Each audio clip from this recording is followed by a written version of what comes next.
তো আজকে বাংকার দেখা যাচ্ছে, ভাবা যায় যেখানে যুদ্ধ চলে সেখানে বাংকার থাকে।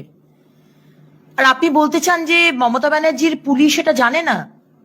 নদিয়াতে যেখানে হয়েছে সেখানকার লোকাল থানা, local police, local OC, SP, এই যে বিরাট বিরাট সব ব্যাচ পরে সব বড় বড় পুলিশ অফিসাররা রয়েছে, তারা কিছু জানে না? হতে পারে।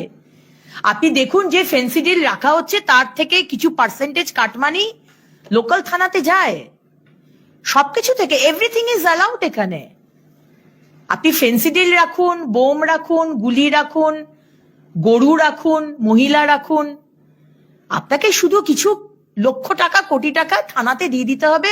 থানা সেটা গাড়ি করে, যেভাবে পার্থ চ্যাটার্জি জেরা থেকে টাকা তুলে পুলিশের গাড়িতে নিয়ে যেত কালীঘাটে, সেইভাবে গিয়ে দিয়ে দেবে। মমতা ব্যানার্জি সবই জানেন।